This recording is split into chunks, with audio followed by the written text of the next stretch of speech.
High বন্ধুরা। তো আপনাদের কথা দিয়েছিলাম আমি যে আমাদের দোল পূর্ণিমার পরে আমরা যে দুটো ভিডিও আনবো যজুর্বেদ, ঠিক আছে? তারপরে আমরা আনবো অন্তিম বেদ। তার উপর ভিত্তি করে আজকে আপনারা হয়তো বুঝতেই পারছেন যে টাইটেল থাম্বনেল দেখে যে আমরা যজুর্বেদ অর্থাৎ, তো আজকে আমরা যজুর্বেদ নিয়ে কথা বলবো। ঋগ্বেদ, যজুর্বেদ, সামবেদ, তারপর হচ্ছে আপনার অথর্ববেদ। তো আপনাদের আমি বলেছিলাম যে হয়তো আজ খুবই একটা গুরুত্বপূর্ণ দিন। আজকের দিনে ভগবান শ্রীকৃষ্ণের যে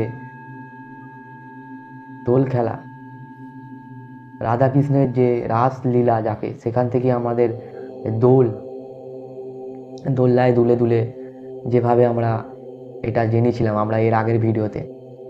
তো যদি না ভিডিওটি আপনি দেখেন, তাহলে অবশ্যই ভিডিওটি প্লে লিস্টে গিয়ে দেখে আসুন ভিডিওটি, তারপর আপনাদের যজুর্বেদে আসবো। তো আমরা প্রতিনিয়ত এই ধর্মীয় ব্যাপারটা নিয়ে এই চ্যানেলের মাধ্যমে আপনাদের কাছে তুলে ধরছি। তো আপনারা যেভাবে সাপোর্ট করছেন, খুবই ভালো লাগছে আপনাদের। তো সাপোর্ট আপনারা করছেন, যারা নতুন এসছেন তাদেরকে অবশ্যই আমরা অনুরোধ করব যে চ্যানেলটি অবশ্যই সাবস্ক্রাইব করে রাখুন। আর বেল আইকনটা, পাশে থাকা বেল আইকনটা অবশ্যই মেরে রাখবেন, যাতে পরবর্তী ভিডিওর নোটিফিকেশান খুব সহজে আপনারা পেয়ে যান। আর যারা পুরাতন আছেন তারা অবশ্যই ভিডিওগুলো শেয়ার করুন আপনার চেনা পরিচিত মানুষদের সাথে। তারাও যে বেদের উপরে আর কোনো শিক্ষা হয় না।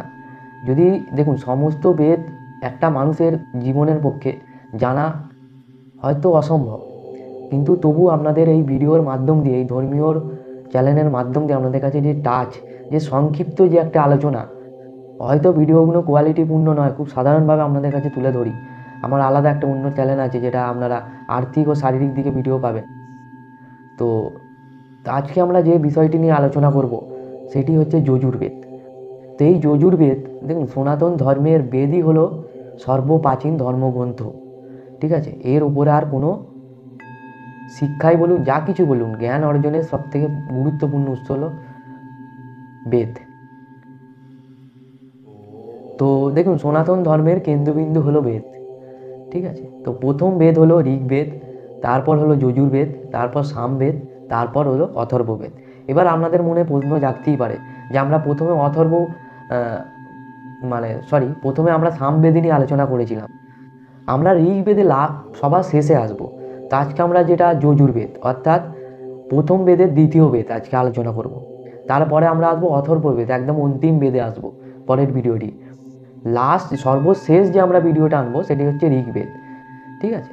দেখুন, প্রথম বেদ আমাদের পদার্থ, গুণ, স্বভাব বর্ণনা দেয়, ঠিক আছে? জ্ঞান কাণ্ড এটি প্রথম যে বেদটি। দ্বিতীয় বেদ হচ্ছে ব্যবহার বা কাজে লাগানোর শেখায়, কিভাবে কাজে লাগাবেন সেটি শেখায়, হচ্ছে আমাদের দ্বিতীয় বেদ, ঠিক আছে? একেই বলা হয় কর্মকাণ্ড, যেটা আজকে আর আলোচনা করব। তৃতীয় বেদ হচ্ছে ভক্তিকাণ্ড, অর্থাৎ ভক্তি যোগায়, তাই তাই এটি ভক্তিকাণ্ড এসেছে। চতুর্থ বেদ অর্থাৎ অন্তিম বেদ হচ্ছে বিজ্ঞান, অর্থাৎ বিশেষ জ্ঞান, যাকে বলে মানে অথর্ববেদ, ঠিক আছে? তো আমরা যখন ভিডিওতে প্রতিটা বেদের নিয়ে আলোচনা করব, তখন আমরা জানবো। আজকে আমরা যজুর্বেদ নিয়ে আলোচনা করছি, তাই আমরা যজুর্বেদটা সংক্ষেপে আপনাদের কাছে তুলে ধরবো। চলুন, অবশ্যই চ্যানেলটা সাবস্ক্রাইব করে থাকবেন, ঠিক আছে? আর কমেন্ট করুন ভিডিওগুলো আপনার কেমন লাগছে। তো যাই হোক, আজকে আমরা আলোচনা করবো তাহলে কি কর্মকাণ্ড, ঠিক আছে? দেখুন, এই কর্মকাণ্ড, এই যজুর্বেদ এর মধ্যে গদ্যের আকারে লিখিত। যজু একটি সংস্কৃত শব্দ, যার অর্থ হলো ধর্ম অনুশীলন বা শ্রদ্ধা নিবেদন, পূজা, যজ্ঞ, প্রার্থনা পদ্ধতি এই যজুর্বেদেই পাওয়া যায়। মন্ত্র, যজ্ঞের আহুতি দেয়া এই বেদেই উল্লেখিত আছে, ঠিক আছে? প্রধান পুরোহিত হলো অর্ধ অচ অর্ধচ। সঠিক সময় জানা যায়, সঠিক সময় জানা যায় না, ঠিক আছে? সংকলিত যে সঠিক সময় এটি জানা যায় না, তবে 1200 থেকে 1000 খ্রিস্টপূর্বে নাগাদ এটি জানা যায়। সামবেদ ও অথর্ববেদের সংকলিতকালেই এই বেদ সংকলিত হয়, আমরা জানতে পারি। তো দেখুন, এই দুটি খণ্ডে বিভক্ত, এই যে যজুর্বেদ দুটি খণ্ডে বিভক্ত। একটা হলো কৃষ্ণ যজুর্বেদ, আর হচ্ছে শুক্ল যজুর্বেদ। কৃষ্ণ হচ্ছে বিক্ষিপ্ত, অবিহস্ত ও অস্পষ্ট, আর শুক্ল হচ্ছে সুবিন্যস্ত স্পষ্ট। এটি হলো শুক্ল। আহুতির আদি ও প্রাচীনতম অংশতে প্রায় 1975টি মন্ত্র আছে। এটি ঋগ্বেদ থেকে গৃহীত বা স্বতন্ত্র। যুগে ব্রাহ্মণ ঋত্বিকদের প্রাধান্য পায়। ভক্তির চেয়ে যজ্ঞ অনুষ্ঠান সর্বশ্রেষ্ঠ হয়ে দাঁড়ায়। রুদ্র দেবতা ভয়ঙ্কর ও কল্যাণ যজ্ঞের আচার বিধির জন্য কল্যাণকর এবং সংহালক বা পালক। তো ভক্তির জন্য নয়, যজ্ঞের আচার বিধির জন্য যত্নশীল। ভক্তির ব্যাপারটা আসে সামবেদে। দেখুন, যজুর্বেদীয় যুগে সমাজ কেমন ছিল? তো এই যুগে শুরু হয় জাতি বৈষম্য। এই যুগ এসে বৈষম্য আরোহ কঠিন রূপ নেয়। আর্য ও অনার্যদের মধ্যে ক্রমে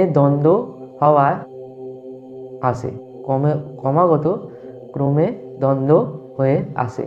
তো নারীদের স্থান পুরুষদের তুলনায় ঘৃণ হতে থাকে। ব্রাহ্মণদের আধিপত্য বাড়তে থাকে। বেদের জ্ঞান না থাকলে নিচু বলে মনে করা হতো।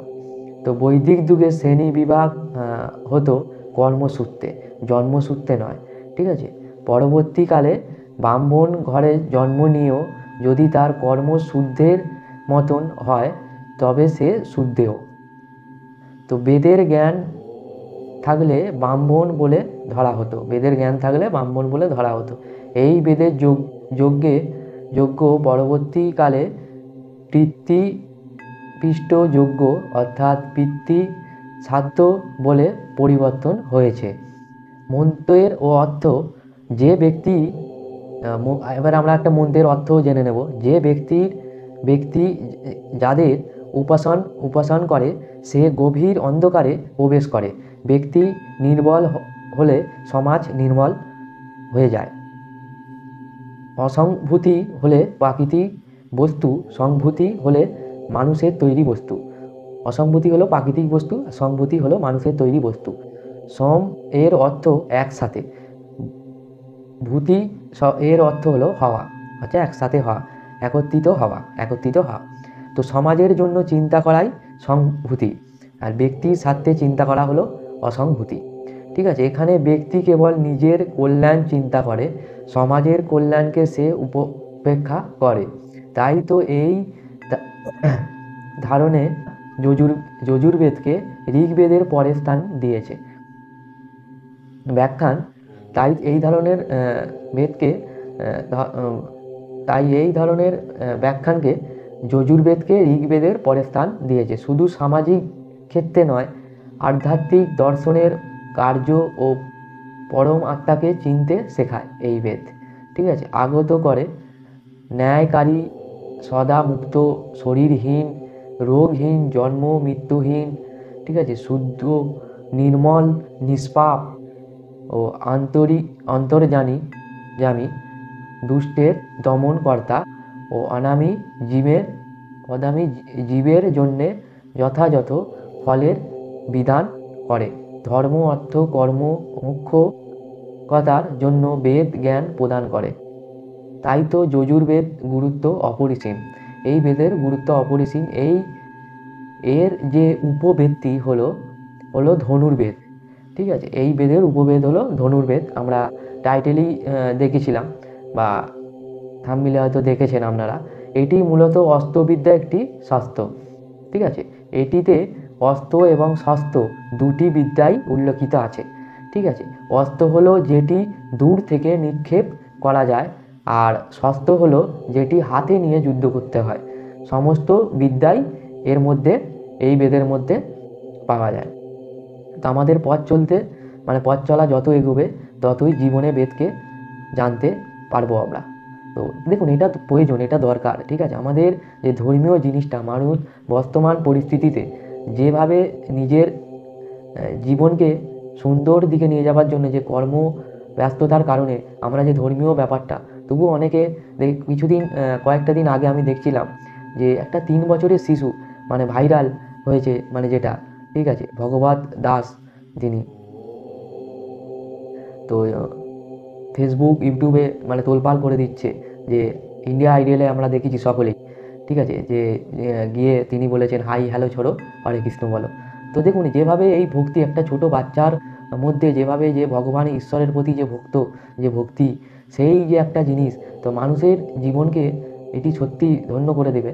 তো আমরা যখন পরস্পর ব্যাক টু ব্যাক আমরা যখন বেদের পথ চলা আমাদের এই তো শুরু হলো, সামবেদে আলোচনা করেছিলাম, তারপর বেদের পরিচয় দিয়েছিলাম প্রথমে, তারপর আমরা সামবেদে আলোচনা করেছিলাম, যেটা ভগবান শ্রীকৃষ্ণই বলছে আমি সামবেদ, ঠিক আছে।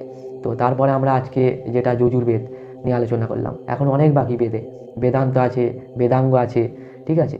তো এই যে প্রতিনিয়ত আপনাদের কাছে ধর্মীয় ব্যাপারটা খুব সংক্ষেপে সাধারণভাবে আপনাদের কাছে তুলে ধরেছি, ঠিক আছে। তো দেখুন এই সমস্ত জ্ঞান যদি আপনি সত্যি, এই সমস্ত শিক্ষা যদি আপনি একটু হলেও পান না, তাহলে দেখবেন জীবনটা অনেকটা অন্যরকম হবে। তাই আমাদের পথ চলা যত এগোবে তত আমরা এই ধর্মীয় চ্যানেলের মাধ্যম দিয়ে আপনাদের কাছে একটু হলেও আপনার আত্মা মানে আত্মাকে সত্যিই একটা মনে শান্তি এনে দেবে, ঠিক আছে। তো আমরা যখন মহাভারত, ঠিক আছে, দেখুন মহাভারত, রামায়ণের এক একটা চরিত্র যদি নিখুঁতভাবে আমাদের চিন্তা করা হয়, রাম দেখুন, ভগবান শ্রীকৃষ্ণ, তো এটা আমরা রামনবমীর দিন একটা ভিডিও আনবো অবশ্যই, একটা দুটো, যা এখন আপনাদেরকে আমরা বলতে পারছি না।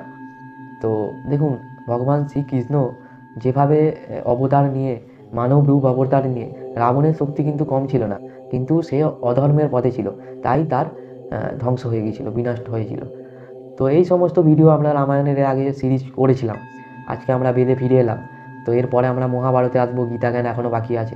তো অবশ্যই আপনাদের অনুরোধ করব যে চ্যানেলটি সাবস্ক্রাইব করে রাখুন যারা নতুন এসছেন, আর যারা পুরাতন আছেন তারা অবশ্যই ভিডিওগুলো শেয়ার করুন আপনার চেনা পরিচিত মানুষদের সাথে, আর নিচে কমেন্ট করুন, ঠিক আছে, আপনারা কী বিষয়ের উপর ভিডিও চাইছেন। আর কেউ কোনো গীতা বই বা আপনার বেদ বেঙ্গলি ভাষায় যদি কিনতে চান, তাহলে ডেসক্রিপশানে লিঙ্ক দেওয়া আছে, আপনি সেখানে গিয়ে দেখে আপনি ক্রয় করতে পারেন। দেখুন চলুন তাহলে আজকে এখানেই আমরা বেদের যে যজুর্বেদ খুব সংক্ষেপে আপনাদের কাছে আলোচনা করলাম, সেটি আপনাদের কাছে এখানেই শেষ করলাম। আবার দেখা হচ্ছে আমরা পরবর্তী যে ভিডিওটি অথর্ববেদ, অন্তিম বেদ, সেই ভিডিও আমরা নিয়ে আসবো। তো চলুন দেখা হচ্ছে আবার পরবর্তী ভিডিওতে। ততক্ষণে ভালো থাকবেন, সুস্থ থাকবেন, নিজের খেয়াল রাখবেন। হরে কৃষ্ণ, হরে কৃষ্ণ।